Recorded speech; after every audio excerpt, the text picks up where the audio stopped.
Charles and myself, we spent a couple of visits over in India a while back. They stayed there all the time. I went over and talked to them. Wherever the cook went, I wound up here.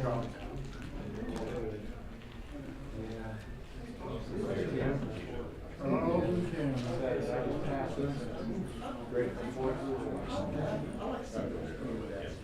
yeah, it was time.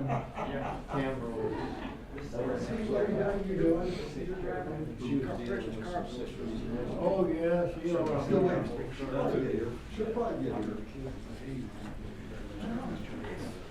We came up here one time.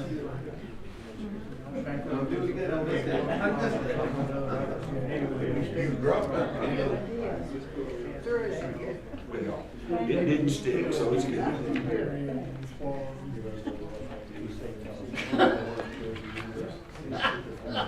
Hadn't heard that one before. I heard long things Well, that's not what you want to tell one. He'd laugh about it and tell I remember you got to take care of just slow for you. Yeah. But he's driving the car. Hi, John. We made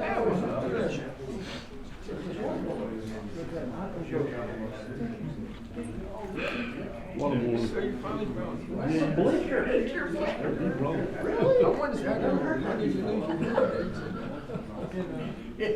Just got his new hair. I don't know. He was a hoot. But I did. Hey, welcome everyone. There might be a few more coming to join us, but you're in the right place if you came to hear Steve Diggs. And Steve's title for this session is Christ-Focused Leadership in a Post-Christian World. And there will be a continuation of this tomorrow, same time.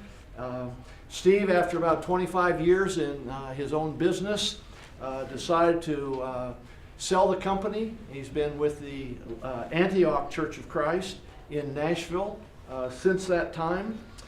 Steve is the founder of the Fast Forward Leadership Platform. You might see some books on the back table. He may talk about those. I don't know about the price. I'll let him tell you that.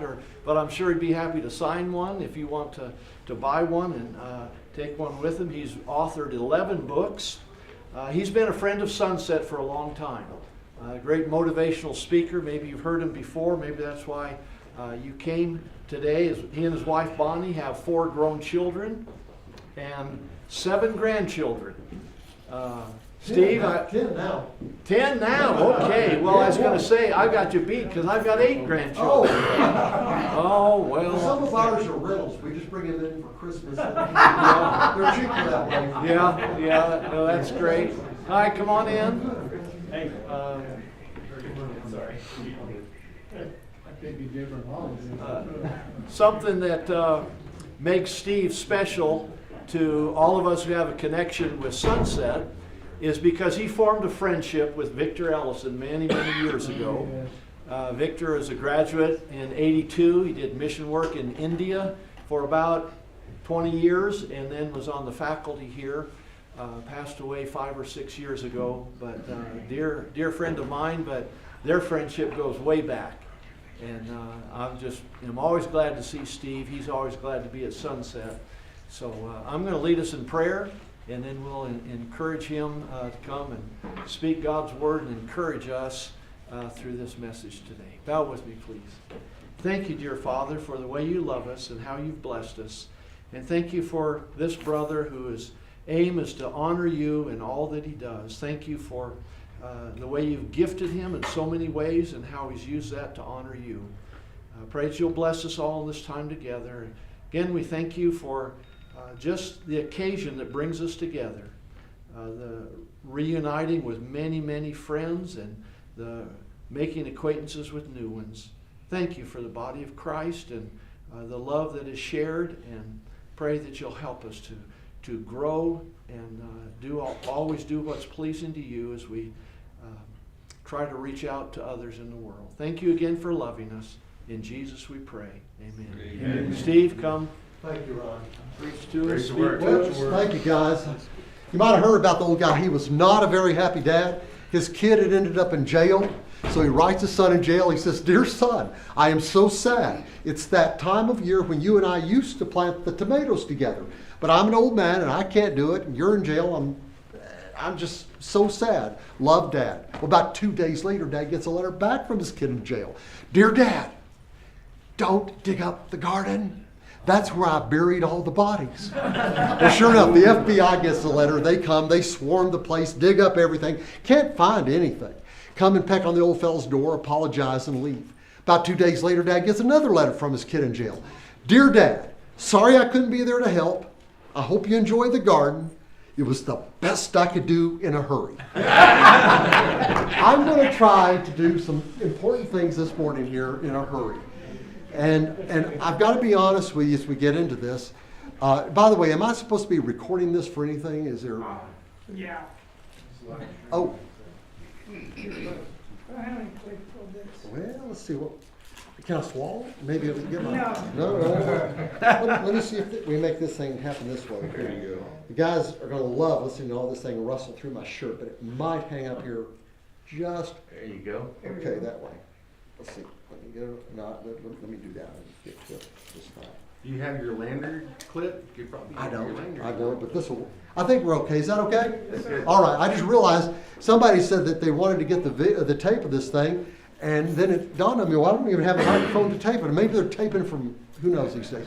But anyways, I've got some things I want to say to you this morning. And I've got to tell you that I'm coming today from a position of weakness. I always come from a position of weakness, but sometimes I seem to recognize it more than I do others, and this is one of those days. I hope what I had prepared for you is worthy of. I've prayed about this. I've worked hard on it. I'm going to share some things with you that some of you already know, because I do share this pretty routinely with audiences, because I believe when God blesses an individual, that person needs to share that blessing with other people, okay? My journey with Jesus started back when I was 8 years old. Actually, probably started back when I was in my mother's knee. And I've always loved Jesus. I've come and gone on a lot of things over the years. I've made a lot of mistakes, committed a lot of sins. But when I was 39 years old, by that point, I was running what was at that point a very successful radio and television production company and advertising agency in Nashville. Now again, anytime I say that in front of a Christian audience, I feel like I need to put an asterisk up and say, not like the ones you see on TV. We were Christians. We try to do everything in a Christian way. So anyways, but I was very bent on business. Excuse me. And at that point, I went to church all the time. I taught Bible class, but I'm not sure that Jesus was really number one for me. I found myself on February the 7th, 1992, age 39, going to the hospital. And before they were done with me, they had done, you can count them, 5 heart bypasses. They gave me 2 years to live. That began a journey for me. From going, hopefully from some personal success, hopefully to some significance in other people's lives. Well, as the next couple of years passed, I was doing fine. And they did more tests, and they came back and they said, "Steve, we don't have any way to explain this, but you may have 8 or 9 more years." They said, "This is a progressive disease. It's only going to get worse, but maybe in 8 years we might get you a heart transplant." Well, those years passed too. More follow-up tests, and in both cases, 2 big follow-up studies. And in both cases, this progressive disease was actually getting better. So I went on with it for over 30 years. This past fall, I wasn't feeling particularly well. I was with my cardiologist, and he said, "Well, Steve, I have begged you for, I guess, decades now, please let's get back in and do an arteriogram, because those 5 bypasses, I think, it doesn't make any sense that they wouldn't be in trouble." Well, they did the arteriogram this past fall. The news came back that everything was wide open, clean, clear, and perfectly good. My doctor, who is a Jew at Vanderbilt, he and I love each other, but he is not a believer in Christ. He's not much of a believer in God. He said, Steve, I can't figure this thing out. You and this Jesus, I don't understand it. But he said, these things are probably never going to close up on you. So I'm here today with an extra leg on, an extra mission-driven excitement, thrilled to death to get to be able to be here today, to talk to you about Jesus. Now, I'm not going to be talking about Jesus per se, but we're going to be talking about how we can better represent Christ and do things better. And by the way, unless you're expecting a call from Jesus himself, turn these things off. I can't believe I just let that happen. But anyways, I want to talk to you about some things today, not as a preacher, because we're really not a preacher. I'm on a ministry staff at Antioch Church of Christ. We're about a 500-member church in Nashville. Been with the church since '77, been on staff since 2000 when I sold my companies and began really going to other churches. That's what I do. I go to other churches. I do a seminar called No Debt, No Sweat that we've done at over 600 churches, teaching God's kids how to use God's money, God's way, how to get out of debt, how to start giving like we should, change our lives. But the other thing I do is I go to churches and I do what I call the Leadership Summit, where we're teaching Christians the attitude of a leader, the heart of a leader, and the mind of a leader. And especially going into these tougher years that we have in front of us now. So that's what I do on a routine basis. I don't know what got me off on that exactly, but at any rate, what I want to do this morning is not be a preacher, but I want to share just some thoughts. I call these thought sparklers. I'm going to share a total of 8 of them if we have time this morning. And if not, we'll finish them up tomorrow. In a total, I want to share with you, and I'll tell you about that, a little over a dozen of these thought sparklers as we get into this presentation. Now, last year when I was here, I talked with you about what I call the 14 leadership concepts for a challenging culture. We were already seeing all kinds of hemorrhaging within our culture, right? Sin that was coming in at levels and at persistency and an intensity that we've never seen before. And can I get everybody's agreement that it's only gotten worse in the last 12 months? Yep. Can we all agree on that? Yep. So I'm sick and tired of playing house and playing church, okay? I'm not doing that anymore. What I'm trying to do these days is arm, encourage, equip, and help Christians focus on what's coming in the future, okay? Because it's not going to get any easier, I don't think. Now, I pray God every day that it will get easier. I pray God that he'll turn this tide of evil around. And he is totally capable of doing it. Right.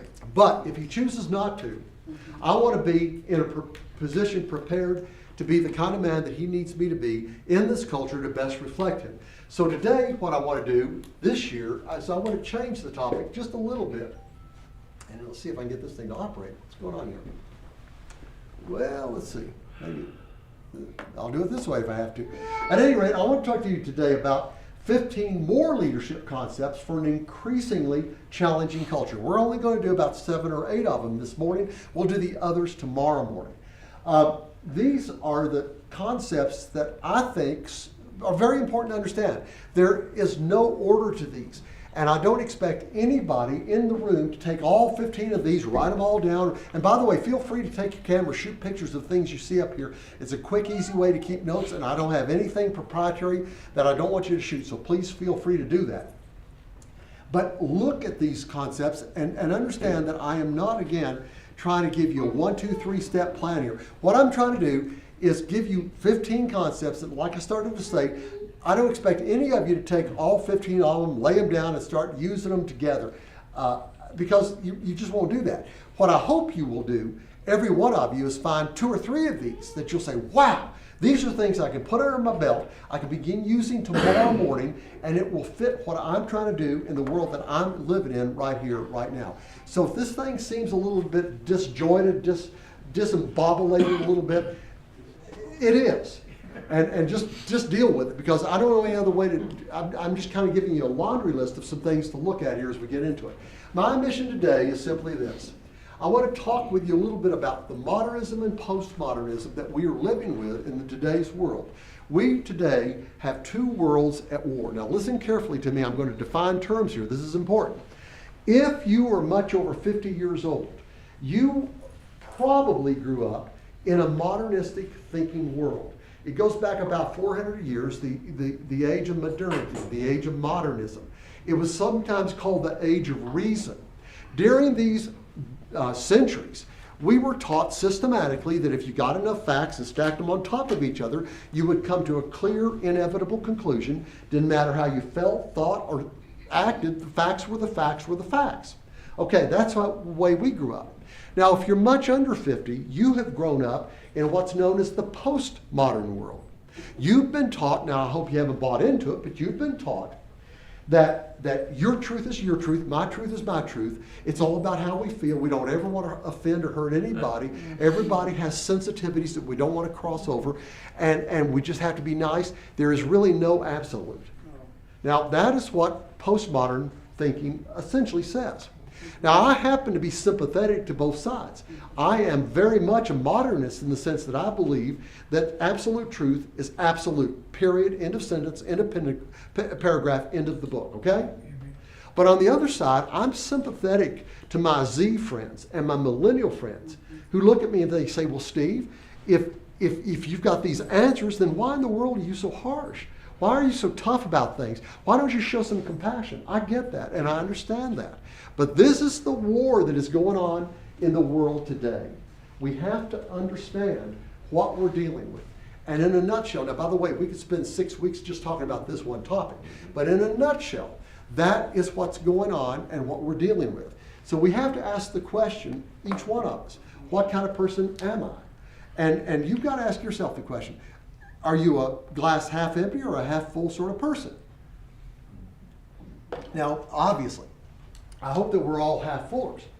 But it's important to understand that as we look at this, we ask this question, oh my God, this thing is not working. This is frustrating. It's working. Yeah, You just did it. Boy, I think it takes a nap between the time I punch it. Okay, good. So, which are you? Well, if you happen to be a half full sort of person, and I hope everybody in here is, here's what you know. And this is different than most people out there. And by the way, let me just say this. I learned something many years ago in the advertising world. I learned that the only way you can sell a product is to find its differential advantage and promote that. Now, what is a differential advantage? The differential advantage of a product is the thing that makes that product different from all the other products in its category, but also advantageous, better than the other products in its category. And if you don't have a differential advantage, you might as well not advertise, might as well just go find something else to do, okay? Now, here's the deal, Christians. We have a differential advantage that most of us don't even think about. And that's something that will cause us to look like shining lights to a very, very dark world. Listen carefully. As this world gets darker, our lights are going to seem to be brighter, okay? That's very important to know. We have a differential advantage. We look at things in a much more positive way if we're God's kids and if we have our heads on straight. We look at things in a much more positive way than the world out here does. This is a very, very sad, heartbroken, depressed world. People don't go into schools and shoot people because they're happy and well-adjusted, okay? They do this because they're completely at odds with everything. Nothing in their lives makes any sense. Last night, I flew in here on an airplane. There was a, and let me be very careful about how I say what I'm about to, because I don't want to throw rocks at homosexual people. It's no question about it. Homosexuality is a total sin. Okay, no, I'm not equivocating, but I regret some of the jokes I used to make about homosexuals. I try not to do that anymore. And I fly about maybe at least over the years, I've averaged about 120 flights a year. I'm in airplanes all the time, okay? I know something about them. And I routinely see these guys that are flight attendants who are very, very homosexual, just to put it bluntly. Well, till last night, never seen one quite the way I just saw this one. This was a little guy that's about that tall. He was about as thin, and he everything about him was like a woman. He had on high heels. He had blue fingernails that were at least an inch past the edge of his nails all the way around. Earring. I mean, I spoke to him kindly. I treated him kindly. But he was hard for me to even look at, okay? Now, we've got to understand, people like that are not to be people that we drive our anger towards. They're people that we love, that Jesus would have loved. and that would have felt terribly sorry for. That guy is deeply unhappy inside. I was doing a seminar at a church out in the Midwest not too long ago. A doctor was in the audience. We were talking later. He says, Steve, let me just tell you something. He says, I work with HIV patients all the time. He said, I can tell you truthfully, I have never seen one gay or lesbian person that was a happy person inside. Now, I don't know if I'm sure there are some who probably are, but it's not a happy life. Gay is a misnomer, by the way, okay? I wish they hadn't stolen the word from the language, but just the same, we've got to understand that as Christians, we have something that's so totally different. We have an optimistic viewpoint, because here's the deal. We understand that this glass is always 100% full. It's always got 50% water and 50% air, and you can't live without both of these things, okay? This is kind of the way Christians think, and we have to understand. So the question is, what are you going to do? Are you going to take the red or the blue pill? Now, this is an important question we have to ask and determine. By the way, I'm going to show you a little clip from a movie called The Matrix. Came out many years ago. Not even sure if I've ever even seen it. I'm certainly not here endorsing it. But this is an important moment in the movie that makes a case and really brings a question to each of us that we need to ask ourselves. And we have to come to a determination on. This is your last chance. After this, there is no turning back. You take the blue pill, the story ends. You wake up in your bed and believe whatever you want to believe. You take the red pill, you stay in Wonderland, and I show you how deep the rabbit hole goes.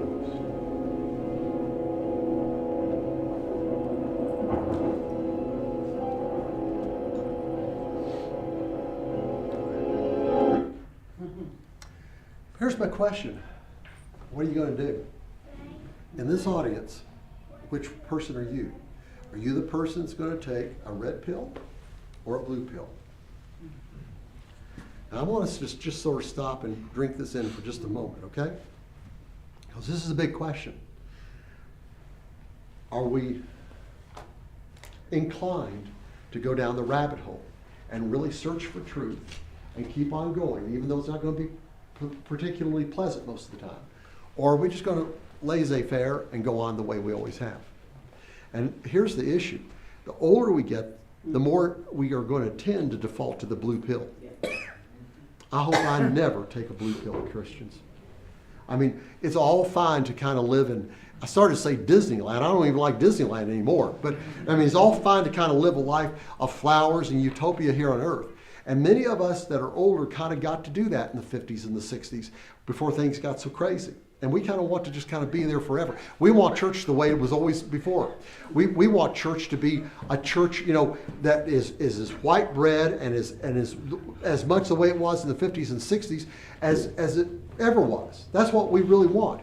And listen, I'm at the Antioch Church of Christ in Nashville. I told you that earlier.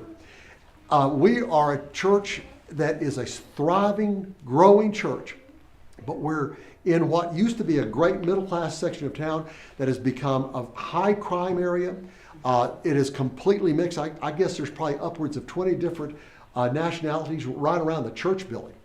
And, you know, I grew up listening to white folks preachers. I mean, I did. I'm a white boy. I grew up listening to white folks preaching to me.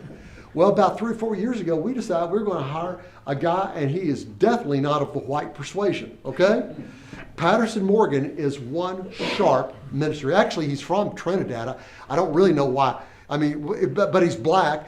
The problem with, I'll just be honest with you, Patterson, the only problem I've got with him, it's harder for me to understand him. English is their first language down in Trinidad, but they have a kind of a pidgin English that they use that I've got to learn, I've had to learn to listen to better, and he's had to improve on. But he was like the star graduate from Harding a year or two ago, 2 or 3 years ago now. And he chose to come to work with us. We were so glad he did. But it has been a culture shock. And I'm constantly walking in and saying, oh, no, it's not the way it used to be. You've got to do, and get over it. Steve, you're 71 years old, dude. I mean, it's not about you anymore. It's about these. And I'm looking around that church and I'm thinking, I'm not getting blessed.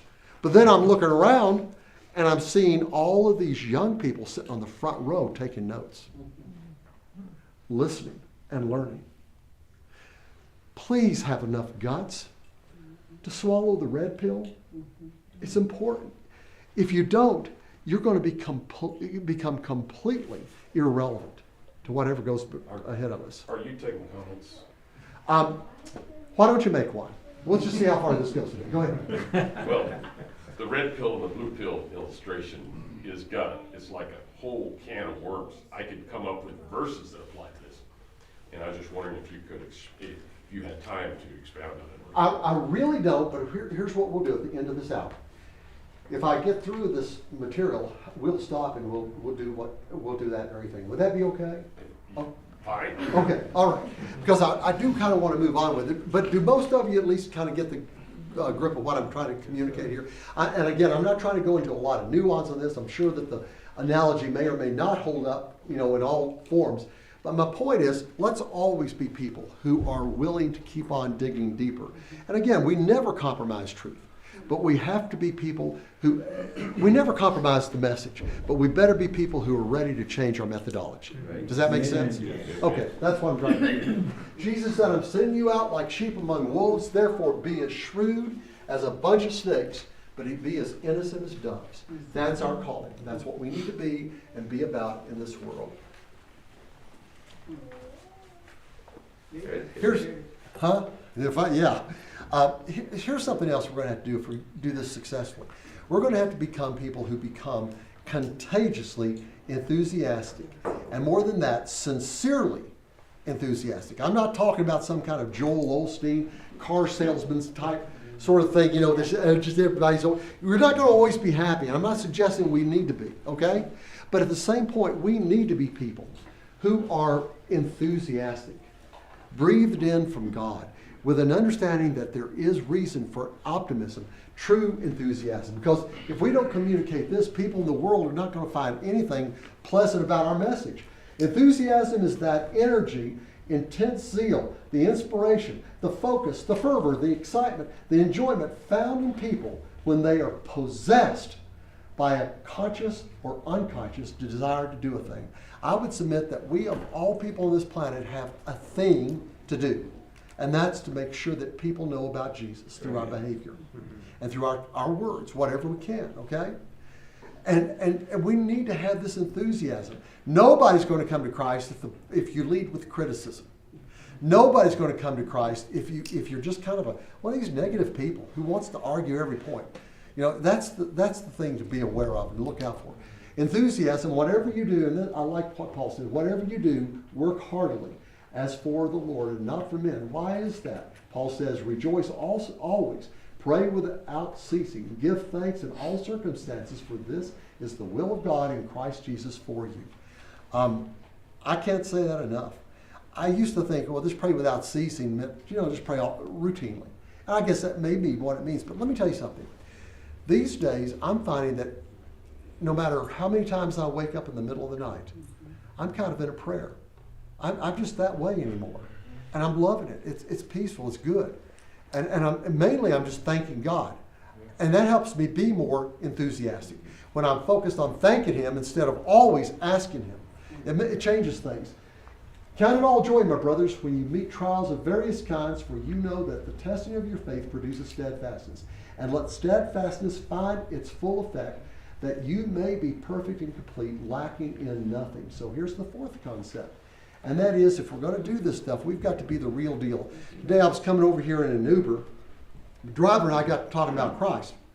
And he said, Steve, my father-in-law used to be a preacher, or is a preacher. I said, well, that's good. He said, yeah. I told him he's a hypocrite. I said, how'd that go over? He said, well, it didn't go over very well, but that's what he is.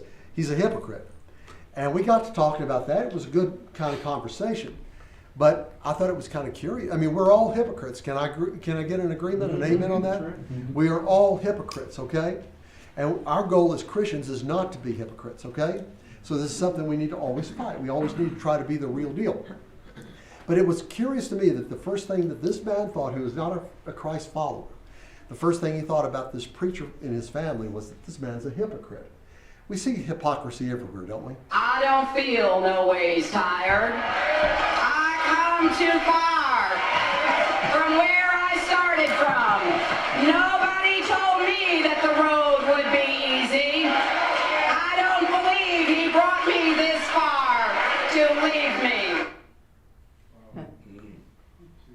Anybody feel like you need a shower? This is a woman, and again, I'm not going to get into politics here, but this is a woman that was obviously in front of a black audience, who suddenly went to this dialect. There's loads you could say about this, but the question is, how dumb does she think those people are? I mean, really? You talk about hypocrisy. Now that is an overt example of hypocrisy. What about all the little things we do? Here's the goal. Don't be a fake. Don't get full of yourself. Don't believe the compliments people give you. That's important. And remember, you're simply a beggar. That's all we are, folks. We're beggars. We're needy. We have to have God. And when we get just a little bit of food to eat, our job is to take and share it with somebody else. Okay, that's what we're really about here. And this is an attitude that we're going to have to get more of if we're going to go successfully into the world that's ahead. Now, why is that? It's because the world that's ahead is a pretty weird place. I'd like to welcome everybody here to the wonderful land of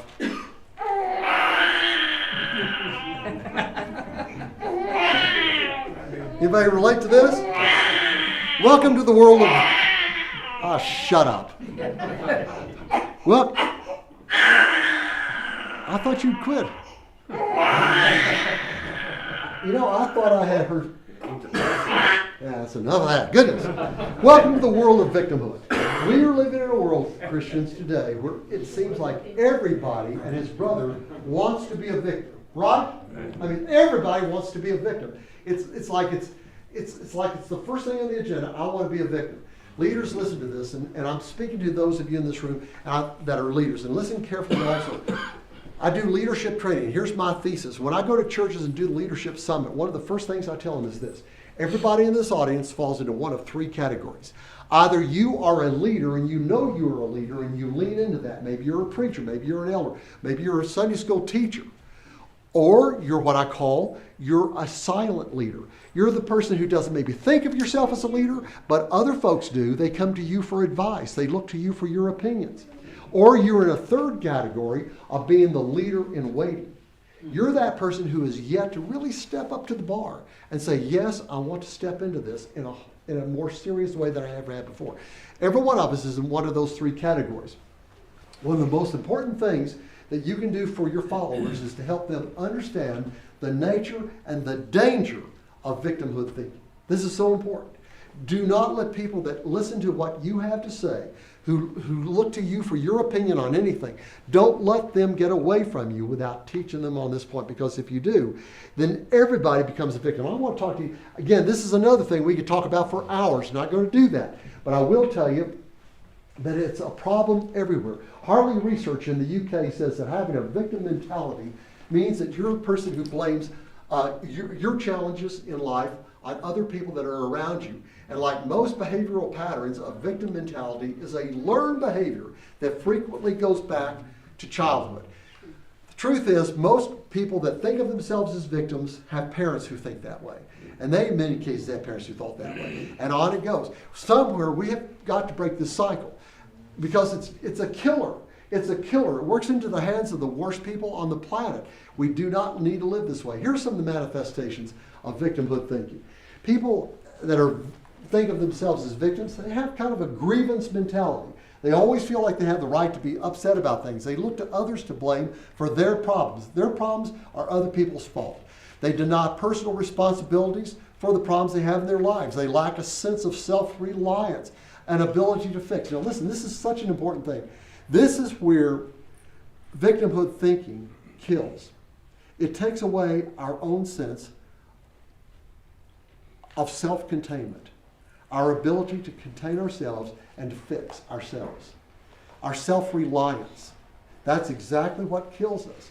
And there are forces everywhere these days, all kinds of organizations, governments, everything around the world today, that are trying to take away more and more of our rights by telling us that we need more and more of their help. And that's wrong. That's wrong. And when you do that, you not only take away people's individual initiative and confidence, but you also get people so segregated in little pods everywhere that everybody is mad at everybody else. and then you can't do much of anything. These are people who read negative intentions in other people. I mean, they're the people that always are looking for somebody else to blame. They're saying this person they're transphobic. They're misogynist. They're racist. I mean, you just go down the litany. There are about a half a dozen big words that get used all the time to keep people separated on every front. And the trouble is, these are the folks who tend to hang out with other people who do the same things. It becomes an echo chamber. Remember, anybody you hang around with, you're going to tend to listen to. So pick out the people you hang around with, okay? Don't hang around with negative people. If you do, you're going to be paying the price. All right? What? Somebody? I just tell my friend sorry. Well, but listen, why are people victims? Why do they like this kind of thing? Because there's some perks. I mean, after all, if you're a victim, you don't have to take personal responsibility for the things you do wrong. You get to blame others. You get to be a drama queen or king and get everybody's attention. Other people give you a pass on your bad behavior. People give you sympathy sometimes. And others are guilted into doing the things the way you want them to do them. Yes. You see? That's the perk. Those are some of the perks of being a victim, okay? So that's why people tend to like to. Here's the fact. When you succumb to victimhood, you give control of your life to other folks. Now, do you really want to do that? I mean, honestly, every freedom we give up for more security is something that's lost. And Christians, we've got to be the people that understand this. It's so important. It's so important. And sometimes this plays against Christians because Christians, we tend to be the most sympathetic people. We tend to be the people that most want to help other folks. So sometimes we kind of fall prey to this idea, well, just get somebody to help you. Well, sometimes that's not the best thing to do. Sometimes a good kick in the butt, excuse me, ladies, is the best thing to do. I'm just trying to say, I'm trying to be blunt. We're all grown-ups in here. I don't mean to be coarse, but I'm just trying to say we've got to be the kind of people who have some gumption and are somewhat different. So it's time to get back to what I think of as the attitude that made America and us a great people. Anybody remember this? And so, my fellow Americans, ask not what your country can do for you, ask what you can do for your country. Any of you old geezers in here old enough to remember that? Yeah. Okay, that was in the early 60s at Kennedy's inauguration. But I mean, where's that attitude gone? What can I do for my country? Instead of what's my country going to do? And on a more profound level for Christians, what can I do for you, brother? What can I do to serve you? What can I do to be your helper? What about the widow that needs her yard raked? I mean, where's my heart? And again, I'm preaching way beyond where I'm living right now, okay? I'm not always where I want to be on this stuff either. But I'm telling you, this has got to be our attitude and our love and our drive. I'm really trying to rush this a little bit, so we will have some time for questions and comments. What time are we supposed to break huddle? Does anybody know? 10:40. We have an hour? No, 10:30, I'm sorry, 10:30. What happens at 10:30 out other places? Turn it into a pumpkin. Well, what goes on after that? Injection button. Well, yeah. Oh, no, 10:45, there's another class. Yes. Okay, we got to be Class is out. 11. Great, you're right. So anyways, here's a complete, You got till 10:45, yeah. I do? Yes. Okay, you guys can leave whenever you want, but we're going to go to 10:45, okay? Anyways, I want to just give everybody in here a complete list of everything that the world owes you. There it is, okay? Let's get our heads straight on this one, okay? It's important to understand that stuff. Now, number 6, this is something also that's important. There's an old thing out there, everybody says safety first. Has anybody heard that before? Safety first, right? Well, okay, that was fine 50 years ago when some sane people were saying that, all right? But nowadays, what does that really mean? Well, Mike Rowe, some of you have seen him, most of you probably have. He started a foundation called Mike Rowe's Works Foundation. And his goal was to give money to really, to people, and help people that had high work ethics even go further. His big problem, at least when he began this, was he couldn't find anybody to give money to. Because he couldn't find people with the kind of work ethic that he wanted and that people used to have so much. I want to introduce you to Michael Rolando. This guy right here, 30 years old, living with his parents. They couldn't get rid of him. I mean, he had a professional job. He was making more money than they were, but he was living off of them. And they finally went to court to get him evicted. Now that is what we call a man baby, okay? And we got way too many of those. I'm just simply going to tell you something, guys and girls. Those of you who are not grown up yet need to get there. And if you are grown up, you don't need to let kids of your own not be grown-ups when they should be, okay? I'm getting tougher on this point all the time. I still remember coming to see a woman in our church who was in dire situation financially and all this, and I'm sitting there working with her. She's about 75, 80 years old, trying to work with her in her home, and suddenly I'm shocked this thing crawls up out of the basement, and it's like her 50-something-year-old son that's living there draining her.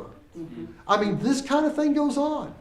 And Christians, we have got to be people who stand against these things and speak against them. Snowflakes and safe zones are not where Christians need to be, okay? We need to be the courageous people in the culture.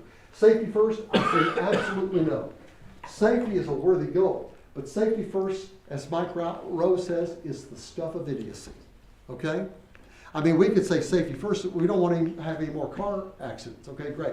Let's get rid of all the cars. Would that be the solution? No. Well, I mean, there are some people who actually believe that that is and pushing for that today. But I mean, that's the absurdity that this brings us to.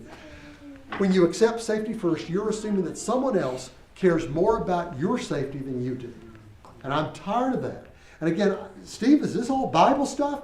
No, I told you before we started, I'm not the guy here teaching from the scriptures per se today. I'm really not. I'm trying to share bigger principles to help equip. My job in the world as I see it is to help equip godly people to do godly things in an ungodly world, okay?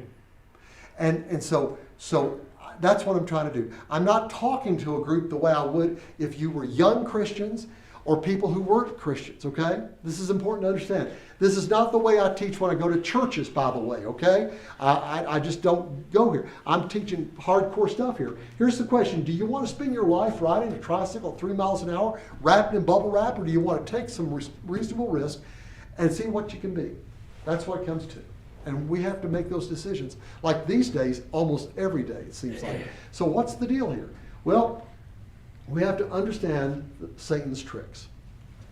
And basically, Satan has 2 tricks that he uses against us. Number 1 is apathy. Number 2 is cynicism. He wants us just to either give up and just not care anymore. And a lot of preachers do that. A lot of members do that. A lot of elders do that. They just get hit so many times, side of the head, discouraged, kicked around, misused, mistreated, persecuted is what I'd say, that you just quit. You don't care anymore. Or the converse of that, the other side of that coin is you become cynical. That's when you start telling those snide little jokes and you're sarcastic all the time about things. You're mean-spirited. That's not where Jesus lives. Put on the whole armor of God that you may be able to stand against the schemes of the devil and submit yourselves therefore to God. Resist the devil, he will flee from you. Now, I am not going to go to this 8th point this morning because I want us to have time to stop for at least a moment. And let's get back over here, brother, to your comment or question. Well, actually, I am in the process of marshaling forces against the most persistent and pervasive demonic attack on the United States over the course of the past 300 years. If you are a small church, you come from a small church, and you don't have a youth group in your small church, you need to ask why. Because your church will be dead within 5 years. And I don't know how to even say it. I've been through it, I've seen it, and I can tell you this attack is going on right now with all the churches in this country. Okay. Thank you, brother. I'll tell you what, we are going to wrap up. It's coming. No, we're not going to wrap up. Wait a minute, I'm still mixed up. We have 15 more minutes? Yeah, 45. Hot dog. Okay, just give me a minute. I'm back at it because we do have time. I do want to go on to this next one because this one is important to understand. This is the 8th concept, and this is the last one we will cover this morning, but I really want to kind of get into this a little bit. I want to encourage you not to be a bunch of scaredy cats, okay? I don't know if you like cats or not. I'm not a big fan. I like dogs. I'm not a big fan of cats, so scaredy cats kind of make me laugh. But nonetheless, this is not what Christians need to look like right here. Fair enough? The culture, listen, the Bible tells us that the devil is the author of fear and confusion, chaos, depression, right? The world around us does everything it can to keep us confused all the time. Listen, every time you turn on the news, it's something else way over the top, right? I mean, something's going to crash, something's going to happen, this just went wrong. Listen to me carefully. You're looking at a guy that spent way over 30 years of his life in the media. I know something about how television works, okay? And TV is not what it claims to be. The business channels aren't there to give you business. Entertainment's not there to give you entertainment. News is not there to give you news. The reason the channels are on air is very, very simple. It's to get you to watch them. The more eyeballs that are aimed at any channel or that are aimed at any magazine, the more confiscatory advertising rates they can charge their sponsors. It's that simple a math. So that's why they make all these crazy over-the-top things. It's been that way for decades. Let me show you what I'm talking about. Going back to the 20s and 30s, everywhere you look, there was horrible news. We were in the middle of the Depression. Predictions were that it was going to be the end of the world. I mean, the Dust Bowl, the stock market was crashing, everything. Then where did we go? Well, in the 1940s, it was World War II. And again, it was a tough time. Our nation's future was in the balance, no question about it. But there were a lot of people who made a lot of hay and a lot of money scaring people even then. And then, of course, right after the war, we had Nikita Khrushchev. Some of us remember these things, don't we? I'm getting a few people going, yeah, does anybody here happen to remember when he banged the shoe on the UN? And what did he say? We will what? We will bury you, talking to America. I mean, and we were scared to death he was going to. Let me just tell you something. One of the things I did in the early 90s, right after the walls fell and after Glasnost and Perestroika were in play, I went to Russia to do some Christian work over there. And the thing I left with was, we've been scared of these people for 50 years. I mean, it was like a bad banana republic if they hadn't had their armaments. I mean, they were broke. They were, I don't mean to be unkind, but they were not smart people. Yet, we'd been scared to death for all of those years. And of course, the atomic age brought the mad age, mutual assured destruction. We knew that both sides had bombs that could end everything like in a heartbeat. And then what happened in the 1960s? Well, the 1960s, that was the time when Paul Ehrlich came out with a book called The Population Bomb. Now, most of you may not even remember it, but this was the book of the decade back then.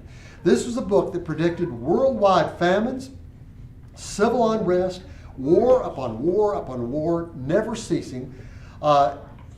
It scared people to death that the population was going to explode to a level that nobody could sustain it. And now where are we in the world right now? Does everybody realize that every developing nation in the world is falling on population? I mean, but it was going to be the end of the world. How about this right here? 1970s, Time magazine predicted the coming ice age. Yeah, it was going to be an ice age. We were all going to freeze within 10 years. Well, Jimmy Carter comes along, told us we were running out of oil in the late 70s. Of course, now we have discovered more oil than we've ever used in the history of the world. And probably more than we can use if we could just open up pipelines. How about this right here? Late 1990s, y'all remember the Y2K crisis? Yeah. A friend of mine wrote this book. Mike Hyatt wrote this book, The Millennium Bug. That book sold millions and millions of copies, made him a multimillionaire, and I've never respected him for doing that. Because he scared everybody, telling everybody that at the stroke of midnight, that the world was going to fall apart. And do any of you remember watching the ball drop that particular night, wondering what would happen? I did. What happened? It was a big nothing burger, right? Yeah. How about this? The end of the world is coming. Time magazine predicted. Why did they do that? Because they got more eyeballs. And when they get more eyeballs, they get what? More money. Yeah. How about the 2000s? Terrorism hit America, right? The towers fell. The enemies had now hit us on our own shores. Everything went bust. And it gave bad people an opportunity to come in and take more control, more power, tell us more what to do. You know, you can debate whether the TSA's been a good or bad thing. I think it's been maybe good, but you know, again, things have changed radically over those years. The question is, what do all these things have in common? Well, people said that they were all different this time. Everybody said, well, this time it's really going to be them because it's different this time. All promised worldwide disaster, but yet none of them happened, and we've innovated our way around them. That's the truth of the matter. So, who makes money by convincing us that the sky's falling? Does anybody know? The guys who sell us helmets. Okay? That's who makes the money. Safety first. Yeah, safety first. But for those of us who know Jesus, what do we have to lose? That's the point. So Christians, listen carefully. Our job isn't to be overly worried about preserving our lives or, you know, our soft lives. It's to be available to share Jesus. That's what it's about. And yes, I think we need to take normal precautions. You know, a lot of wise people say stock up some food these days. A lot of wise people say have some provisions. I think that makes total sense. But on the other side, what I think we need to be doing also is be positioning ourselves to be the lights in what is becoming, like I said earlier, an increasingly dark world. Blessed are those who wash their robes so that they may have the right to the tree of life and may enter by the gates into that city. That's the goal. Tomorrow, we're going to be talking about several things, just a couple of kind of triggers here. I want to talk to you a little bit about the danger of doing stupid stuff, okay, and how to avoid some of that. I want to talk to you about the forgiveness factor. Tell you the story about a friend of mine whose church was entered by a shooter. Ended up killing one person, shooting some others, including my friend the preacher. I'm going to tell you that story and about how that came down. I want to talk to you a little bit about the world and the question, has the world been inoculated from the gospel? Important to talk about that. And I want to talk to you a little bit about some of the perks of old age, okay? All right. So, and by the way, everybody knows that old age is coming. Everybody knows what old age is, right? It's when everything either lags, bags, drags, sags. They come up and they say, hey, what kind of underwear do you wear? And you have to say, depends. So we're going to talk a little bit about old age tomorrow, okay? But for those of you that aren't old, it's only going to be a little part of it, and it's going to be kind of funny, so come anyways. I do want to open the floor up. We have about 6 or 8 minutes. They're talking, it's happening in all the classrooms. You're hearing somebody else speaking. Okay. That's me talking. Yeah, I'm going to let you take this so it doesn't interrupt everything, okay? Maybe you'll learn There you go. I kept thinking, man, that guy's familiar. He's not very good, but he's familiar. Anyways, what kind of questions or thoughts, comments, input do we have here? Please. Yes, sir. Well, I appreciate everything shared with us. I personally believe we have the greatest opportunity ever